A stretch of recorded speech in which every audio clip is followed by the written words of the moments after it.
오늘은 계시록 21장 새 예루살렘 성입니다. 어제 말씀 9절부터 보도록 하겠습니다.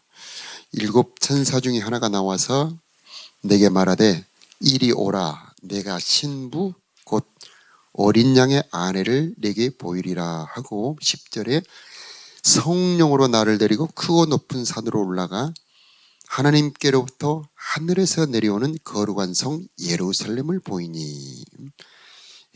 어제 말씀 11절 함께 읽겠습니다. 시작. 하나님의 영광이 있어 그 성의 빛이 지극히 귀한 보석 같고 백옥과 수정같이 막더라. 아멘. 장차 우리가 들어가 살게 될 하나님의 나라 천국 새 예루살렘 성을 보여주시고 있습니다. 이 천국을 볼 때에 우리들에게는 너희는 마음에 근심하지 말라. 하나님을 믿으니 또 나를 믿으라. 내 아버지 집에 거할 곳이 많도다. 내가 너희를 위하여 처소를 예비하러 가노니 예비하면 다시 와서 너희를 내게로 영접하여 나 있는 곳에 너희도 있게 하리라 하는 주님께서 예비하신 천국입니다.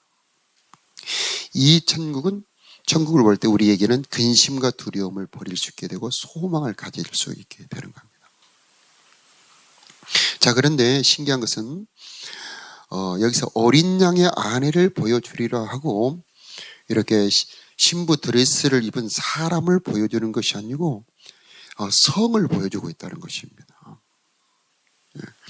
그리고 이 성은 10절에 보면은 하나님께로부터 하늘에서 내려온다 그렇게 말씀하고 있습니다. 자, 이 성이 하늘에 있고 하늘에서 내려오는데 하나님으로부터 내려온다 그렇게 말씀합니다. 우리는 어린 양의 아내, 즉 교회죠. 어린 양의 아내가 땅에 있는데 어떻게 하늘에서 내려오나 이렇게 궁금해할 수가 있는데 우리 교회는 땅에 있지만은 하늘에 속한 존재들입니다. 자, 우리는요, 교회는 하나님 보좌 우편에 있는 예수님과 한 몸입니다. 참 이게 좀 성령으로 이해해야 되는 것인데 우리가 땅에서 살아가고 있지만은 우리들의 모든 것은 하늘에 속해 있고 하늘에 저장이 되어 있고 그래서 이 어린 양의 아내의 모습, 즉 교회의 모습이 저 천국의 모습과 그대로 연결이 되어 있다라고 하는 겁니다. 11절에 그 성의 빛이 지극히 귀한 보석 같고 벽옥과 수정같이 막더라. 이것은 우리 하나님께서 예수님께서 얼마나 교회를 사랑하는지를 말씀하고 있는 겁니다. 그래서 그 하나님의 교회 사랑, 예수님의 신부 사랑을 그 천국의 성에 담아놓고 있는 것입니다. 자, 우리가 20장에 보면은 만물을 새롭게 하노라 그러죠. 만물을 새롭게 하노라. 어제 말씀에도 그랬죠. 만물을 새롭게 하노라. 그래서 이 창조에 속하지 않은 겁니다. 사람이 지은 것이 아닙니다. 하나님의 솜씨로 이 창조에 속하지 않은 지극히 영광스럽고 아름다운 모습, 바로 이 새 예루살렘 성의 모습입니다. 이 새 예루살렘 성이 이렇게 아름다운 것은 교회를 사랑하는 그 하나님의 사랑, 그리스도의 사랑이 그 성에 발알이 다 깃들어 있기 때문인 것입니다. 하나님이 얼마나 우리를 사랑하는가, 얼마나 우리를 보배롭게 여기는가를 이 천국을 보면 알 수가 있는 것입니다. 그래서 우리는 땅에 살고 있지만 하늘에 속한 자, 하나님의 사랑을 받는 존재들. 자, 하늘에서는 이렇게 하나님께서 이 새 예루살렘 성, 우리가 거할 처소를 창조하고 계시지만 땅에서는 교회를 창조하고 계십니다. 창조가 동시에 이루어지고 있는 겁니다. 그러나 그것도 하나이죠. 땅에서는 교회를 단장하고 있습니다. 우리 성도를 아름답게 빚어가고 있습니다. 그러나 그것이 그대로 하늘에서는 영광의 성으로 빚어지고 있습니다. 우리는 이렇게 영광스러운 하나님의 나라, 이 새 예루살렘 성에 들어갈 아름다운 신부들이죠. 그래서 우리들이 얼마나 하나님의 사랑을 받고 있는 보배로운 존재들인가를 알아야 되겠습니다. 자, 또 하나는 이 새 예루살렘 성의 그 모습을 통해서 하나님께서 기뻐하시는 신부의 모습이 무엇인가를 다 알 수가 있습니다. 그래서 그 성의 모습 하나하나 속에 바로 우리들이 어떤 성도가 되어야 되는지, 어떤 교회가 되어야 되는지를 보여주고 있습니다.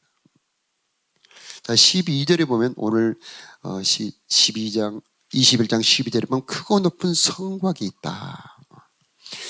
이 성곽은 두께가 144규빗이다 그렇게 말씀하고 있는데, 이 사람의 보통 우리가 사는 집은 벽 두께가 20cm입니다. 한 뼘 정도밖에 안 되죠. 그런데 이 성은 무려 사람의 미터로는 70m가 넘습니다. 엄청난 두께죠. 그리고 길이가 12,000 스타디움, 2,400km입니다. 우리나라 한반도의 길이가 1,000km, 제주도에서 저 위에까지가 1,000km밖에 안 되는데 그 2배 반이 되죠. 어마어마한 크기죠. 그리고 정사각형, 반듯한 정사각형. 이것은 하나님의 말씀에 따라 질서 있게 반듯하게 지어진 교회의 모습을 볼 수 있고, 그 다음에 이 두꺼운 성벽은 이 세상과 구분을 말합니다. 거룩입니다. 그래서 27절 마지막 오늘 읽었던 27절에 보면 무엇이든지 속된 것이나 가증한 것은 그 성에 들어올 수 없습니다. 우리는 이 세상, 이 속되고 가증하고 죄가 많은 세상 속에 살아가고 있죠. 그러나 이 교회는 세상과 구분되어야 됩니다. 더럽고 속된 것을 거절해야 됩니다. 죄가 교회 속에, 우리 성도 속에 들어오지 못하게 막아야 됩니다. 예수님은 십자가 위에서 포도주를 거절하죠. 요셉은 보디발의 아내의 유혹을 거절합니다. 다니엘은 왕의 진미로 자기를 더럽히지 않고자 왕의 맛있는 음식을 거절합니다. 우리가 살아가는 삶에서 거절해야 될 것이 무엇일까요? 세상에 속된 것이 무엇일까요? 육신의 생각, 세상의 정욕, 음녀의 포도주, 육신의 즐거움. 어떻게 그런 것 즐기지 않고 살아갈 수 있습니까? 우리가 신부라면, 주님이 기뻐하지 않는 것이라면 거절하는 것이 바로 신부들이죠. 그것을 이 새 예루살렘 성을 통해서 우리들에게 보여주고 있는 것입니다. 그 성벽은 벽옥으로 되어 있다. 정금같이 막다. 너무나 아름다운 벽옥으로 되어 있는데, 이 벽옥은 푸른 옥입니다. 여러분 청색, 푸른색 잘 아시죠? 시퍼렇게 파란 옥, 지극히 아름다운데 이것은 우리 성도가 세상에 더러운 것을 거절하는 거룩함을 표현하고 있는 것입니다. 자, 이 성에는 문이 12문이 있는데 동쪽에 3문, 13절에서 북쪽에 3문, 남쪽에 3문, 서쪽에 3문이 있습니다. 이것은 교회는 사방을 향하여 문을 열어놓고 사람들이 들어올 수 있도록 문을 열어 복음을 전하는 존재들이다라고 하는 것입니다. 그래서 24절에 함께 읽어보겠습니다. 24절과 25절 시작. 만국이 그 빛 가운데로 다니고 땅의 왕들이 자기 영광을 가지고 그리로 들어가리라. 25절에 낮의 성문들을 도무지 닫지 아니하리니 거기에는 밤이 없으리라. 26절 사람들이 만국의 영광과 종교를 가지고 그리로 들어가겠고. 이 예루살렘 성은 사람들을 향하여 열어놓은 성입니다. 그래서 들어오라. 22장 뒤에 금요일도 나옵니다만 오라 초청을 합니다. 우리가 해야 될 일은 초청입니다. 복음을 전하는 일이죠. 이 성으로 들어오세요. 그래서 이 세상에서 교회로 들어오는 것이 저 새 예루살렘 성에 들어가는 것입니다. 교회가 아니고서는 어떻게 천국에 들어갈 수가 있겠습니까? 그래서 교회는 문이 되어야 된다. 예수님은 문이시죠? 나는 양의 문이라. 교회도 문입니다.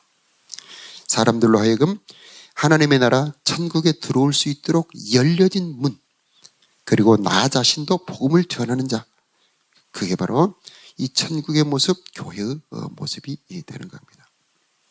자, 14절에 보면은요, 성곽에는 12기초석이 있죠. 그 12기초석에는 12사도의 12이름이 들어있습니다. 그래서 이 사도들은 예수님의 12제자들을 말하는 겁니다. 그래서 베드로를 비롯하여 12제자들이 있죠. 예수님께서 베드로에게 이렇게 말씀하십니다.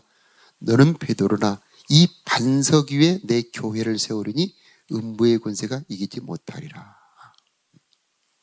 그래서 그 성에는 기초가 있는데 그 기초가 사도들이다. 우리는 예수님만 반석으로 알고 있는데 에베소서 2장 20절에 보니까 너희는 사도들과 선지자들의 터 위에 세우심을 입은 자들이라. 이 사도들과 선지자들이 왜 중요하냐? 왜 그들은 12보석이냐? 그들이 없이는 교회가 세워질 수 없기 때문이죠. 그래서 너는 베드로라 이 반석 위에 내 교회를 세우리니. 자, 우리가 오늘날 사도들을, 오늘날 리더들을, 오늘날 지도자들을 그렇게 보배롭고 존귀하게 여기고 있을까요? 우리 예수님께서는 사도들을 지극히 귀한 보석으로 보고 계시다는 것. 그래서 12보석에 12이름이 있죠.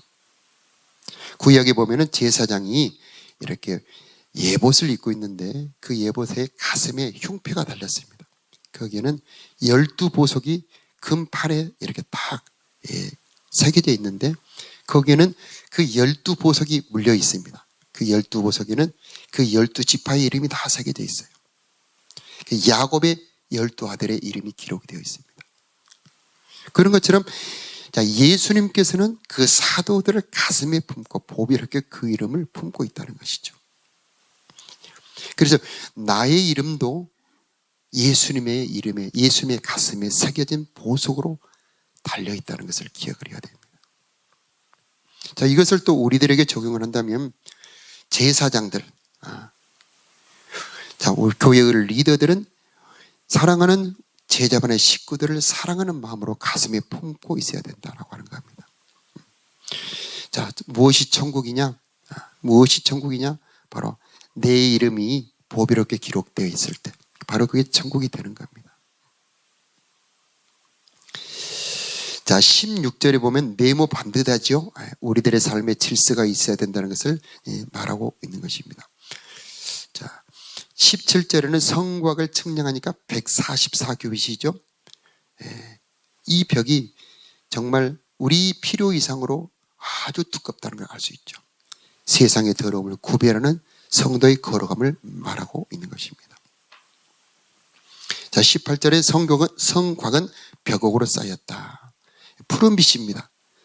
더러움, 세상의 더러움을 거절하는 거룩의 모습을 담고 있습니다.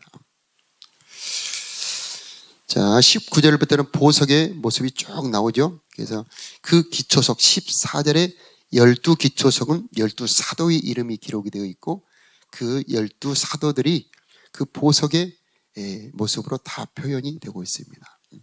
그 보석들은 참 보배로운 보석들이죠. 첫째는 벽옥, 둘째는 남보석, 셋째는 옥수, 넷째는 녹보석, 다섯째는 홍만호, 여섯째는 홍보석, 일곱째는 황옥, 여덟째는 노곡, 아홉째는 담황옥, 열째는 비치옥, 11째는 청옥, 12째는 자수정.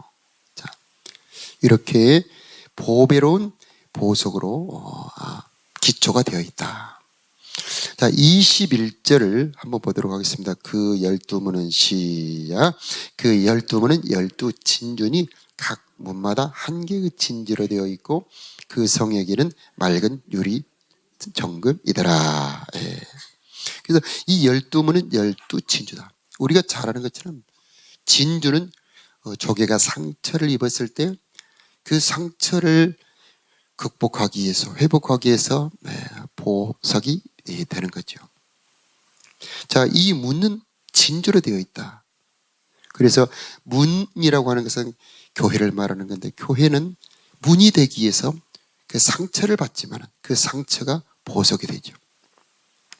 자, 우리들에게도 어려움이 오고 시련이 오고 고난이 오지만 그 시련과 고난은 곧 보배로 바뀌게 되는 것입니다. 그 성의 길은 맑은 유리 같은 정금이더라. 자, 길이 있는데 그 길은 금이다라고 하는 겁니다. 길이 금으로 되어 있다. 얼마나 아름답겠습니까? 이것은 금은 말씀을 순종하는 삶을 말한다고 말할 수 있습니다. 자, 교회가 언제 아름다울까요? 교회 한가운데 하나님의 말씀이 쫙 깔려있고 성도들이 말씀을 따라 순종할 때에 그런 아름다운 모습이 될 수 있는 것입니다. 자, 22절에 함께 읽어보겠습니다. 성 안에는 시작. 성 안에는 내가 성전을 보지 못하였으니 이는 주 하나님 곧 전능하신 이와 및 어린 양이 그 성전이심이라. 자, 성전은 하나님이 성전이고 예수님이 성전이라는 것입니다. 그래서 이제 우리는 성전 대신 예수님 안으로 들어가서 예배하게 되고, 그리고 우리 안에 또 예수님이 들어오시죠. 그래서 성전 대신 예수님, 바로 그분 안에서 하나님을 만나고 교제하는 삶, 바로 이게 천국의 모습이고 아름다운 모습이 되는 겁니다. 23절에 보면은 그 성은 해나 달에 비침이 쓸데없으니 이는 하나님의 영광이 비치고 어린 양이 그 등불이 되심이라. 자, 하나님의 영광이 비치는 삶, 물론 천국에도 영광이 비치고 있지만은 우리들의 삶에도 하나님의 영광이 비치고 있다는 것을 기억해야 되겠습니다. 하나님의 어린 양, 우리 주 예수 그리스도, 그분이 바로 우리들의 등불이 되셔서 내 삶을 밝혀주고 있다는 것도 기억해야 되겠고, 오늘 이 새벽에도 그 등불의 빛이 밝게 비춰주시길 바랍니다. 이 성전 안에는 7등잔 등불이 켜져 있습니다. 거기에서 감람기름을 붓고 불을 밝히죠. 그러면 성전 안에 밝은 빛이 비추어지게 되는 겁니다. 우리 예수님께서는 저 하늘에만 계시는 것이 아니고 성령으로 교회 안에 함께 계시고 그 빛을 비추어주고 계시는 것입니다. 자, 24절 만국이 그 빛 가운데로 다니고 땅의 왕들이 자기 영광을 가지고 그리로 들어가더라. 자, 여기서 땅의 왕들은 19장에 멸망하는 땅의 왕들이 아니고요, 바로 우리 성도들을 말하는 겁니다. 우리는 왕 같은 제사장들이죠. 땅에 살고 있지만은 하나님의 구원을 받은, 하나님의 왕권을 받은 땅의 왕들이죠. 그리고 이 자기 영광은 바로 십자가를 말하는 겁니다. 주님과 함께 고난받는 것이 영광이죠. 그래서 땅의 왕들이 자기 영광을 가지고 그리로 들어가리라. 이 말은 우리 성도가 주님의 고난을 함께 짊어지고 가는 그 영광을 가지고 그 예루살렘 성에 들어갈 수 있다는 말입니다. 자, 25절에 거기는 밤이 없다. 주님과 함께 사는 곳에는 어둠이 없습니다. 영원히 밝은 빛밖에 없는 것이죠. 자, 26절에 사람들이 만국의 영광과 존귀를 가지고 그리로 들어가겠다. 자, 모든 나라 모든 백성들이 그 하나님의 나라 천국에 들어가게 되는 것입니다. 자, 27절 우리 한 번 더 읽겠습니다. 무엇이든지 시작. 무엇이든지 속된 것이나 가증한 일 또는 거짓말하는 자는 결코 그리로 들어가지 못하되 오직 어린 양의 생명책에 기록된 자들만 들어가리라. 아멘. 저와 여러분은 이 새 예루살렘 성에 들어가기로 약속된 존재들입니다. 하나님께서 이 약속을 주셨습니다. 그것이 우리들의 소망이죠. 여기에 들어갈 존재들이기 때문에 우리는 속된 것도 버리고 가증한 일도 버리고 거짓말도 버리는 정결한 신부들로 변화받아야 되는 것입니다. 그러나 그것이 내 힘으로 될 수가 없습니다. 단장하시는 분은 하나님이시고 우리를 정결하게 하는 분은 성령이십니다. 아담의 갈비를 빼어서 하나님께서 아름다운 여자로 창조해 가지고 아담에게로 이끌어 오십니다. 우리 스스로 바뀌는 것이 아니고 하나님이 창조하시는 것입니다. 정결한 신부, 아름다운 신부로 창조하시는 것입니다. 그래서 어떻게 내가 이렇게 변화될 수 있습니까? 이런 찬란한 예루살렘 성과 어울리는 사람이 될 수 있습니까? 그것은 하나님의 창조의 능력입니다. 우리가 할 일은 우리들의 몸과 마음을 드리는 겁니다. 하나님 나를 창조하여 주시옵소서. 내 못된 마음, 내 일그러진 내 생각도 하나님의 성령으로 새롭게 창조하여 주시옵소서 하고 주님께 드리는 겁니다. 그러면 성령이 도와주십니다. 육신의 생각은 사망이요 영의 생각은 생명과 평안이라고 그랬죠. 우리들의 생각 내 마음대로 잘 안 될 때가 있죠. 내가 생각하지만은 내 마음대로 안 됩니다. 그때 부탁합니다. 하나님, 내 생각도 주님이 바꿔주시길 바랍니다. 하나님, 내 마음도 주님께서 약속하셨지 않습니까? 내 영을 주어서 너희 마음에서 굳은 마음을 제거하고 부드러운 마음을 줄 거다. 하나님이 약속했지 않습니까? 성령으로 내 마음에 두려운 마음도 무서운 마음도 그리고 탐욕의 마음도 다 사라지게 하시고 주님의 마음으로 평강의 마음으로 변화시켜 주시옵소서 하고 기도할 때 주님이 바꿔주시는 것입니다. 하나님께서는 내 힘으로 할 수 없습니다. 그래서 우리를 온전케 하사 자기 뜻을 행하게 하시고 우리가 처음에 아까 기도할 때 그랬죠. 히브리서 13장 말씀. 우리를 온전케 하사 자기 뜻을 행하게 하여 주옵시오. 이 우리가 드려야 될 기도가 되는 것입니다. 하나님은 우리들의 하나님이시오니 우리를 가르쳐 자기의 뜻을 행하게 하시는 하나님이시고 하나님의 영을 주어서 우리를 단장하시는 하나님이십니다. 자, 오늘 이 예루살렘 성이 얼마나 아름답습니까? 지극히 귀한 보석 같고 벽옥과 수정같이 막더라. 우리가 들어갈 저 새 예루살렘 성의 모습이면서 지금 우리를 아름답게 바라보시는 교회의 모습입니다. 그러므로 성령의 도움을 받아서 이런 아름다운 사랑을 받는 교회로 변화받도록 기도하는 이 새벽 되시기를 바랍니다. 기도하겠습니다.